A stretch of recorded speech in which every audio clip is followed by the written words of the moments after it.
this 100th anniversary year of the signing of the Armistice ending World War I, the Bourne Historical Society has joined with the Cape Cod Military Museum to tell the story of the war with an emphasis on the images and artifacts of the men and women of Bourne.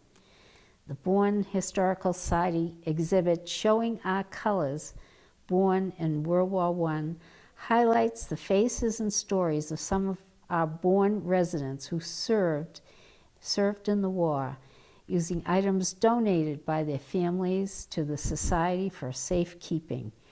World War I photographs, uniforms, scrapbooks, medals, and ephemera recalling the war effort. We begin with the honor roll, the names that appear on the World War I memorial, placed on a large rock in front of the Bourne Town Hall, Perry Ave, Buzzards Bay.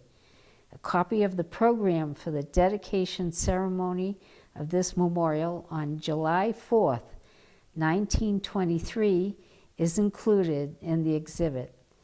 The 114 names on the honor roll include many of the early names of Bourne: Perry, Bourne, Gibbs, and Eldridge. The stories of these war heroes are all individual and all worth recalling. Just a few of them, with what details we have, I'll mention. First is Corporal Joseph R. Sorrenti, 1900 to 1977, of Sagamore, who enlisted in the U.S. Marine Corps at the age of 18. He is shown in his colorful, hand-tinted doughboy portrait. Some could not wait until the Selective Service Act of 1917 was signed. Walter York, related to the Catawmet York family, left Dartmouth College and signed with the Ambulance Corps, the French escadrille. Later, he excels as a member of the French Lafayette Flying Corps and was awarded the Cross of War with Palm for his bravery and service. Sadly, the conditions of war, influenza, and tuberculosis took his health. He died at the age of 27. Standing as a verified hero is Harry L. Avery, 1898 to 1950. He served with the Ambulance Corps, 104th American Expeditionary Forces in France. In a letter home to his mother, Margaret Avery of Monument Beach, Harry Avery wrote, "I have just returned from the front and am feeling fine, so don't worry. My wounds are not anything but an overdose of Borscht gas, which burned me. Nothing serious, though. Don't let any of their bull get your goat, as they don't know what they're talking about until they have come across and done their bit. Lots of love to you and Dad. I am your loving son, Harry." Harry came home at war's end to serve 19 years as a Massachusetts state police officer, as head of local Red Cross and Boy Scout units, and as a selectman for the town of Bourne.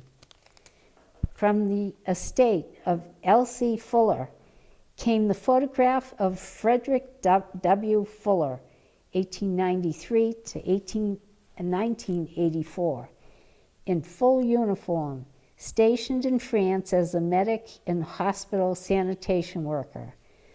Look for his shadow box with his insignia and dog tags, along with booklets, maps, and mementos of France. The Bourne Archives also has a collection of Frederick Fuller's letters and citations. Some folks in town still remember him as the proprietor of the Finney Fuller General Store on Barlow's Landing Road, Pocasset. A seaman's wool blouse once worn by Leland F. Perry, 1894 to 1975, U.S. Navy, shows his rank of Chevron Petty Officer, second-class quartermaster. After the war, he lived a full life in Monument Beach, acting as captain on private yachts and presiding over Granger's and American Legion meetings. Corporal Preston P Blackwell, 1890 to 1955, was with Company D, the 301st Ammunition Train American Expeditionary Forces, somewhere in France. His weekly and heavily censored letters home give a clear idea not of the war's progress, but his close bonding to friends and family, Kit Catherine Blackwell and George Douglas, as well as his plans to return to work at the Douglas store in Bourne Village. The Bourne archives maintain a collection of his letters, overseas snapshots, and postcards. Private Thomas Andrew, 1891 to 1961, 9th Company, 152nd Depot Brigade, 308th Infantry Division, served from September 23, 1917 to December 24, 1918. He was gassed in the trenches on August 1918. He received a Purple Heart. Although he entered the military from New York State, his family and he were Bourne residents.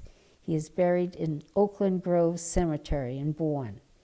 Edward C. Venn served in the U.S. Navy during the war. He lived at Millbrook Heights and was a dynamiter on construction projects, most notably the Cape Cod Canal. Harold Ray McDonald, 1896 to 1977, served in World War I in the U.S. Army. He trained at the University of Illinois School of Military Aeronautics at age 21. He is pictured here with his HAD McDonald airplane. He was for many years the sealer of weights and measures for the town. He served a term as president of the Bourne Historical Society and was the father of our friend Jane Nam. Army veteran Thornton Sears Swift, 1889-1963, was a PFC Company M 128th Infantry 2nd Company. He sailed for Europe from Hoboken, New Jersey in 1918 and sailed home from Brest, France to Hoboken, arriving on May 5, 1919. He was gassed in the trenches and later hospitalized in New York, where one lung was removed. He recovered from this experience and for many years was the postmaster in Bourne Village. He is buried at Oakland Grove Cemetery in Bourne. Corporal Edric Howard Eldridge, Company D, 301st Engineers, sailed from Europe from Brooklyn, New York in 1918. After European service, he returned from France, arriving in Boston June 13, 1919. At that time, he was Master Engineer Junior Gray, the 301st Engineers. He is buried in Auburn, New York. A Red Cross headpiece of navy blue chiffon was given to the Bourne Historical Society by Lynette Harley, registered nurse, with the accompanied history that was worn by a nurse who volunteered at the Newport Hospital to be near her husband. The local newspapers are full of home front efforts from 1917 to 1918, Red Cross drives, committees, auxiliaries, making bandages, knitting socks, citizens buying war bonds. Also, it's important to mention those who were killed in action or died during the war. A separate memorial stone on Perry Ave names 2 soldiers listed on the World War I honor roll as being killed in action: Corporal George Everett Whipple from Cedarville, a member of Company H, 302nd Infantry, died October 2nd, 1918 of disease. Sergeant Gardner Barker Haskell, 1897 to 1918, Barron Field Flying School Detachment, was a sergeant when he died in an airplane accident, December 27, 1918. He was the son of Charles and Alice Haskell of Sagamore. 3 other Bourne soldiers also died in the war. Mellon Bray Shirtleff died at age 28 of pneumonia at Camp Devens Hospital, and Giovanni Gaspari, 326th Regiment, 82nd Division, died in the trenches October 11, 1918, just 1 month before the Armistice. And Robert Gibbs also served in the Army. We hope our World War I scrapbook will continue to grow with Bourne stories, photographs, and memorabilia. World War I might have been over there, but for 114 Bourne families, it was personal and profound event. As mentioned before, the Bourne Historical Society is pleased to partner with Cape Cod Military Museum for this tribute to World War I. Their exhibit, Cape Cod and the Great War, adds depth and substance to our exhibit. This exhibit will continue until the final anniversary, 100th anniversary of the signing of the Armistice, November 11th, 1918.